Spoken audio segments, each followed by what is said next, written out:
I want to talk about framing for a second.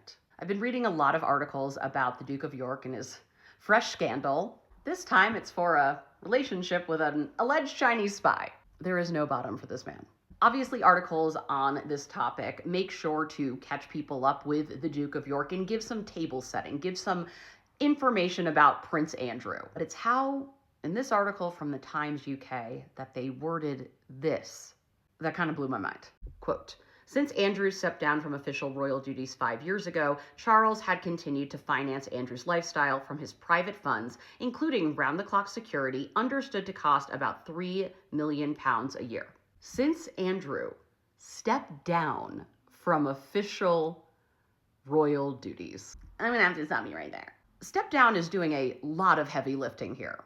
5 years ago was when the infamous interview with Emily Matlas of Newsnight occurred with Prince Andrew, which if you haven't watched this interview, it's one of the craziest things you will see, not to mention the exceptional interview skills of presenter Emily Matlas. The Duke of York was also embroiled in a U.S. sexual assault case. It did take some amount of public pressure, though, for Prince Andrew to lose his military roles and the use of HRH title for these allegations and screw-ups. In fact, the move to officially strip Andrew of his military roles and the title came hours after more than 150 military veterans wrote to Queen Elizabeth and asked her to strip him of his honorary military titles. To be clear, the palace at the time did not comment on that letter. Here's an interesting part, though.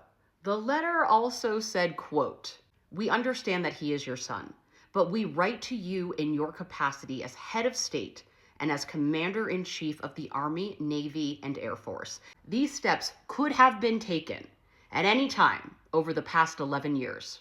Please do not leave it any longer." Hard to argue against the fact that action really should have been taken much earlier. Any number of instances from his time as trade envoy to his relationship with Jeffrey Epstein should have been enough. According to reporting from The Guardian, Buckingham Palace said in a statement when they made this announcement that, quote, "With the Queen's approval and agreement, the Duke of York's military affiliations and royal patronages have been returned to the Queen. The Duke of York will continue not to undertake any public duties and is defending this case as a private citizen," end quote. So this is in relation to that case, which ultimately is settled out of court with money that we know now is from the Queen's private income, which comes from her duchy, which is now King Charles's duchy, which we now know because of the duchy files makes a significant amount of money off of charging the British government for things like access to seaports or the NHS for buildings to house ambulances. All I'm saying is it's debatable how much this was handled privately. There's a lot of instances where Prince Andrew has been allowed to stand down. And while it is technically correct, if you were someone that knew nothing about Prince Andrew, that context of understanding why he stepped down, it's important to understanding the larger implications of the story. It is also a part of a larger story of the British monarchy.